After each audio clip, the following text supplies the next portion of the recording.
Una nueva edición de Nuevas Mentes y hoy conmemoramos el pasado 1 de mayo, no solamente como el Día del Trabajador, sino también para todos los argentinos, con un nuevo aniversario de la sanción de nuestra Carta Magna que vela por todos nuestros derechos políticos, sociales y culturales. Hablamos justamente de la Constitución Nacional firmada en nuestra querida ciudad de Santa Fe en el año 1853.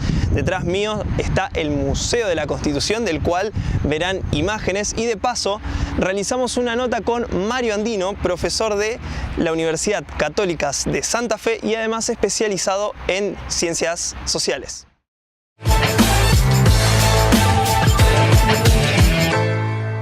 Muchísimas gracias, Mario, por venir a nuestra sección de Nuevas Mentes. Bueno, conmemoramos el 1 de mayo, día de la sanción de la Constitución, un nuevo aniversario. Te queremos hacer un par de preguntas, empezando por, mucha gente por ahí cree saberlo, nosotros lo cuestionamos igual.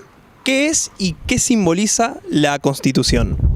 Bueno, ante todo la Constitución es una carta donde voluntariamente, ese es el espíritu ideológico, digamos, voluntariamente los ciudadanos en forma libre convienen, acuerdan, o en la teoría liberal republicana contratan, hacen un contrato social, en conformar un Estado y acatar la legislación que surja de ese Estado.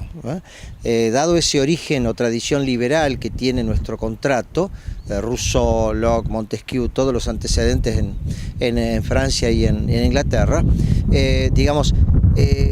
quiero remarcar esta idea, ¿no? La idea de que el ciudadano, como tal, sujeto de derechos y deberes, acuerda con los otros, la conformación de un sistema donde no puede haber una ignorancia de esos derechos primigenios, sino que la Constitución debe garantizar ante todo que esa voluntad libre que tuvieron los ciudadanos y que son los que fundan ese Estado que se está creando. Y por lo tanto, los gobiernos surgidos de ese acuerdo deben ser representativos de la voluntad del ciudadano, ¿no? Eso sería Después la otra cuestión que podemos decir es que es un símbolo del Estado moderno, de la modernidad occidental, y que se lo concibe en paralelo con la llamada nación. Por eso la denominación correcta sería Estado-nación o Estado nacional. ¿Por qué? Porque se supone que hay una comunidad de intereses, de cultura, de valores, de ideales, y esa comunidad de intereses, culturas, eso sería la nación en sí misma, la sociedad que lo conforma, digamos, ¿no? Sirvió como una base en su momento también. En su momento sí, aunque en nuestro caso no hay un predominio fuerte de una nación previa. Claro. Nosotros somos el caso de las llamadas, en nuestro caso, la Constitución vino a ser como la piedra angular sobre la que había que desarrollar una sociedad que no estaba del todo claro como que su identidad. Por eso es que somos un caso de identidad construida a partir del acuerdo político. ¿Cuáles fueron justamente estos sucesos previos y las bases? Sabemos que hubo, por ejemplo, el caso del libro de Alberdi, o también lo que era la Constitución estadounidense, sobre las que se basó nuestra Constitución. El contexto previo era bastante complejo porque veníamos ya de hace tiempo con los llamados... Primero tuvimos una década donde fracasaron los intentos de un gobierno central. Esa década fue de 1810 a 1820. A partir de 1820 tenemos hasta el año 52 todo un sistema de pactos interprovinciales donde la mayoría que se expresaba como federal quería que se respetaran las autonomías de cada provincia y había una voluntad manifestada de concurrir a un futuro Congreso Constituyente. El debate sobre en qué oportunidad, cómo debería ser ese Congreso, es lo que mantuvo desunidos los intereses de todas las provincias. Particularmente el último escollo fue la provincia más poderosa, en ese caso liderada por Juan Manuel de Rosas durante décadas. La idea era que Buenos Aires tenía temor de ceder, por ejemplo, entre otras cosas, las prerrogativas de manejar la aduana que más enriquecía a la Confederación, los mejores bienes, los intereses materiales, y acusaba a algunas provincias de ni siquiera tener todavía un desarrollo para nombrar diputados o de no tener todavía una estabilidad política interior como para aspirar a un Congreso. Todo eso se zanjó después con un enfrentamiento. El gobernador del interior más poderoso o el que logró reunir más poder fue Urquiza. Y ahí estuvo la batalla de Caseros, entre Rosas y Urquiza. De eso se concurrió luego del triunfo de Urquiza y la caída del gobierno de Buenos Aires, su reemplazo por otro. Urquiza llamó a las provincias en calidad de ser, primero, el delegado de las relaciones exteriores, que las tenía Rosas y que pasaron a él porque se las fueron cediendo a las provincias. Algo así como una especie de plenipotenciario, pero sin llegar a ser presidente ni ninguna autoridad formal. Eran delegaciones que hacían las provincias sobre esa persona. Asumiendo esos poderes extraordinarios, digamos, él convoca al Congreso o encuentro de San Nicolás. Y en San Nicolás se va a firmar el último de los pactos interprovinciales. Y lo rescatable de San Nicolás es que concurren todos los gobernadores. Era la primera vez que todos los gobernadores concurrían de todas las provincias y prestan su voluntad a la firma del acuerdo. Buenos Aires se mostró en disidencia. ¿Por qué? Porque Buenos Aires, justamente, aunque ya no estaba Rosas, todo el espíritu de los viejos unitarios y federales persistían con la idea de tener más representación en el futuro Congreso, proporcional a la población, y una serie de prerrogativas que temían que los dejaran fuera del juego político y subordinados a un caudillo del interior, que era lo que más le podía molestar. Lo que acordaron fue en Santa Fe. ¿Por qué acordaron Santa Fe? Porque Santa Fe ya aparecía como el lugar mencionado de futuro Congreso en el Pacto Federal de 1831, que lo había pergeñado López cuando era caudillo acá en Santa Fe. Ese respeto a ese Pacto Federal hizo que recayera en Santa Fe el lugar que había sido mencionado en el pacto que había sido el más valorado por las provincias, porque se autotitulaba federal. Al darle validez al Pacto Federal dijeron, bueno, esta constitución tiene que ser federal, porque venimos del Pacto Federal, y el lugar va a ser Santa Fe. No puede ser Buenos Aires, porque Buenos Aires no está de acuerdo, aparte hay que buscar un lugar equidistante, y para Urquiza políticamente venía bien. No era en su provincia, no lo podían acusar de provincializar excesivamente, pero era controlable porque estaba cerca, estaba en el litoral. Y Santa Fe era tradicionalmente un cruce de caminos. En diciembre ya estaban acá en Santa Fe, diciembre del 52, constituyendo una comisión de negocios constitucionales. Esa comisión empezó a redactar la Constitución, que va a ser justamente sancionada el 1 de mayo del año 53. Esa pequeña Santa Fe dio lugar a una reunión de hombres, por supuesto, letrados, abogados, la mayoría de los que participaron de esto, y que tomaron como pieza fundamental, digamos, de inspiración, el texto de Alberdi, Bases y Puntos de Partida para la Organización de la República Argentina.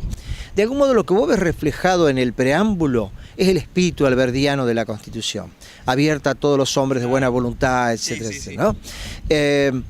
Ese espíritu se usó en cuanto a inspirar en general la Constitución, pero la parte operativa también tenía que ver porque el mismo Alberdi acercó bocetos o proyectos de Constitución más concretos, con articulados, etc. Y otros que se manejaban de tradición europea, como las constituciones en Francia.